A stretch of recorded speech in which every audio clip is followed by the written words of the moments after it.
We've talked recently in Call of Duty World War II about the most recent update. We've talked about updates coming in the future and things like that, to the point where we detailed a lot of what you've already seen and the big things that a lot of people really do care about. But there's a lot of stuff that also is not detailed necessarily in the most explicit of ways out of this patch. Some things that we're going to be talking about within this one that you might not realize even were changes made to the game within World War II. So a couple of these things are definitely intended, some are bugs, one of which actually is really cool and I kind of wish it would have been an actual thing, and then some are just a piece of trivia that you might not know about the game now coming out of the first couple of weeks of World War II and into the current version of the game. So that said, hopefully you guys enjoy this sort of video, and let me know your thoughts down there in the comment section down below. If you guys know any of these, feel free to let me know down there if you knew them or if you didn't. So that said, let's jump right into the video. So the first thing that I want to talk about is one that actually is a major change in the fact of how things are given to us, the players. We know the supply drop system has been a core piece of Call of Duty as of recent years, and of course,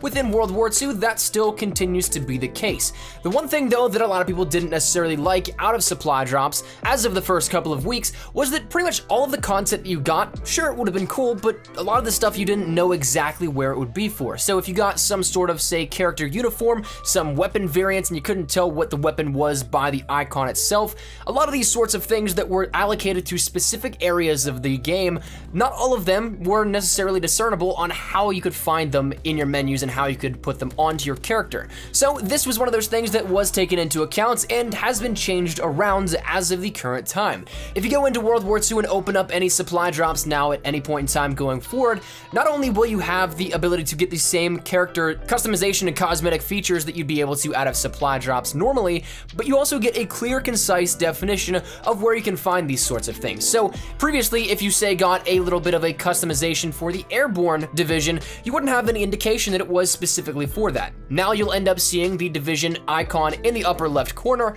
and then also if you have, say, a weapon variant, it'll show you what weapon name is on there as well, that you can end up being able to quickly jump to whatever weapon classification it is and being able to check it out for yourselves. So as somebody that hasn't opened any of their drops left, I'm sitting on about 125 since launch, I think, with this, and to which I think I might save them for a stream or something like that if you guys would be interested.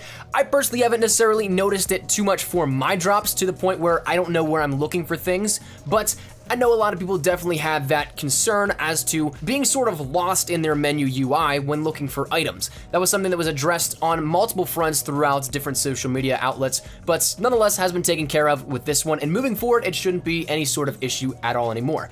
The next thing I want to talk about deals with one that is kind of a bug and kind of a fix in itself, but that said, is still kind of one of those weird things that you might not ever realize. So for those of you guys that jump into the headquarters right now, it is something that is separated from matchmaking, so that you have to go in and actually actively choose to go into the headquarters rather than just, say, getting in there as soon as you log into the online services, to which it's the base core component of that.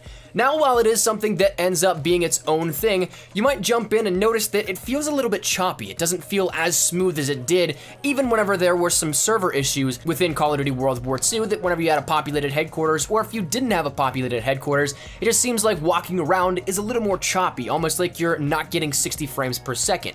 This is something that was, once again, caught almost immediately by a lot of people, but one thing that not many people may know is that if you end up going to the headquarters and have this sort of issue, all you have to do is go to the theater, jump in there, watch a video, and then back out, and it should clear up all the issues with the frame rate and the input lag, if you want to call it that, for the headquarters. It should make it a more fluent and a little bit more of a smooth time for the player once they go in and do this sort of remedy. Now, as for why, well, I couldn't tell you, but it's something that, for whatever reason, works out as such from all the cases that I've seen. I tried it myself. It felt way better whenever I did, but it's an odd one nonetheless, and one that not many people, I feel, know too much about. So if you're having some choppy issues with it, give this a shot and let me know your thoughts. Now, the third one that I want to talk about today deals with potentially if you don't want to deal with all that many people in your headquarters. Now, unfortunately, this isn't some sort of remedy to once again make your HQ a solo experience. Right now, I don't think there's any way to do that, but if you guys want to go into the firing range and be unobstructed from anybody coming in and, say, messing around with what you're trying to do in the firing range, whatever that may be, you can actually get to a solo firing range within World War II. This is something that is going to require you to completely back out of whatever headquarters you're in, and then pretty much start up not necessarily your own, but your own firing range. Once you end up completely disconnecting from the headquarters, you'll have, once again, that option of being able to log into the headquarters, go to matchmaking, go to custom games, go to ranked play, whatever it may be. Essentially the first thing that you see when you hit play online. Now, instead of choosing one of those, if you end up going over to your soldier, this is something in which you still can adjust your class setups and everything like that. Now from there, if you end up going to the firing range through your create a class menu, because you're not in a headquarters, it puts you in your own separate firing range, something that is its own entity that you can't actually get out of. And it looks kind of funny because there's a massive wall at the end where you'd end up, say, trying to walk up into the headquarters. It's all blocked off, all walled off, and truthfully, it's weird because it's not as textured, it seems. So whether or not it's something that has some specific reason for not being as textured as something else, because perhaps it's a little bit of a bug that you're not supposed to get into a solo firing range, though I can't imagine that would be necessarily the case. It is interesting to take a look at, and something that, once again, if you just want a little bit of a solo experience for it, that's how you do it. It's something pretty cool, I think, and I haven't seen too many people talk about it. The next thing we're gonna talk about very briefly is ranked play, and that's something that was not necessarily added as of this last update, but instead a little bit of an update to the update, essentially, with that. We got the update 2 days ago, but today ranked play ended up dropping, so it's something that was included with this update, but then timed at a different release time. But nonetheless, while many people might not necessarily care about ranked play because it's a more competitive aspect of Call of Duty, I know a lot of you guys may not necessarily be too fond of that. You might be a little bit more casual, but for those of you guys that do enjoy ranked play, this is something in which there's been some issues regarding this and some things that you might not know about the mode that have been included within this update. Now, that said, one of the big things is the stats for ranked play. Now, of course, when you think about ranked play, you think about more so playing the objective because you have to go for wins to advance your rank within ranked play.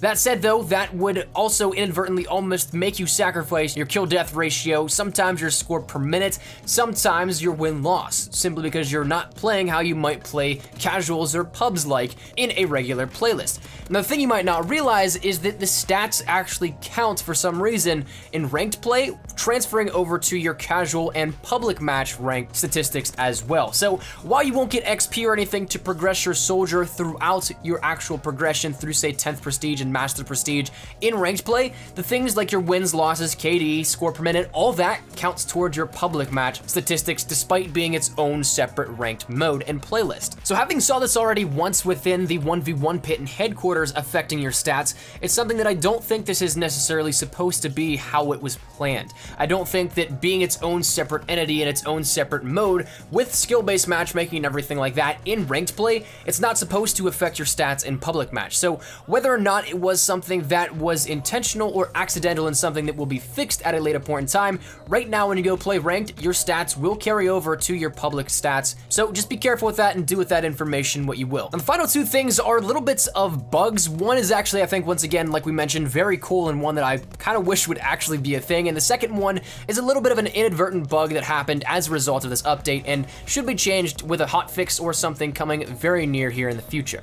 The first thing being some camos. And I think this one might have gotten ironed out since whenever I experienced this yesterday, but whenever you would go in and take a look at some of the more metallic camos that you have in World War II, very similar to chrome camo, and the final tiers of those leading up to gold, you have a bronze and a gold camo as well. Those ones, and say the chrome camo, also gave you some errors in which it gave you almost a matte black texture on your weapon.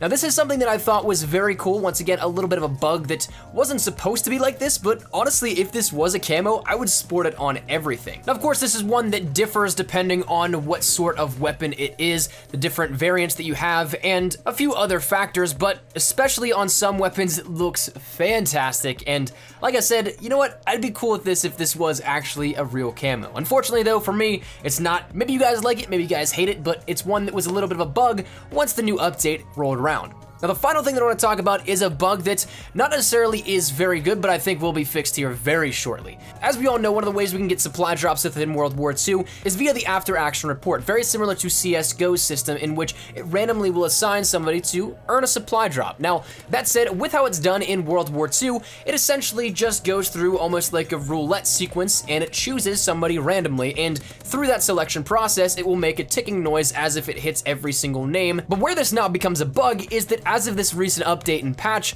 it's actually just a continuous thing until you end up going off of the initial summary tab that is your base on your after action report. So unless you close out of it or anything like that, you'll still hear this. And another big downside is that even if you go back, switch to a different tab, or say close out of your after action report at all, if you open it back up, you'll still hear that constant clicking noise, which can get very annoying. But in all certainty, I very much so expect this one to be ironed out within the next few days here via hotfix or something similar, just to quickly remove that. But it's one that you probably have noticed and might even be driving you crazy, because I know it was driving me crazy. That said, that's where we're gonna wrap it up here at this one. So let me know your thoughts down there in the comment section down below. Have you guys noticed anything that you think has gone kind of under the radar from this most recent update and recent patch to World War II? Or have you guys noticed everything on this and maybe there's not all that much more to know? Let me know your thoughts down there in the comment section down below, but hopefully you guys enjoyed the video. If you guys did, make sure you drop a like down below. And of course, if you guys are new to the channel, make sure you guys subscribe to stay updated with everything we have here regarding Call of Duty World War II. We're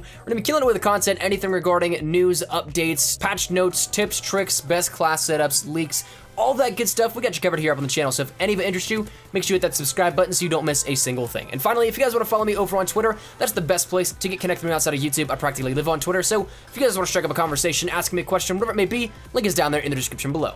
But all that said and out of the way, hope you guys have a fantastic day. Thanks so much for watching. Mine has been Espresso. I'll see you guys later. Take care and peace.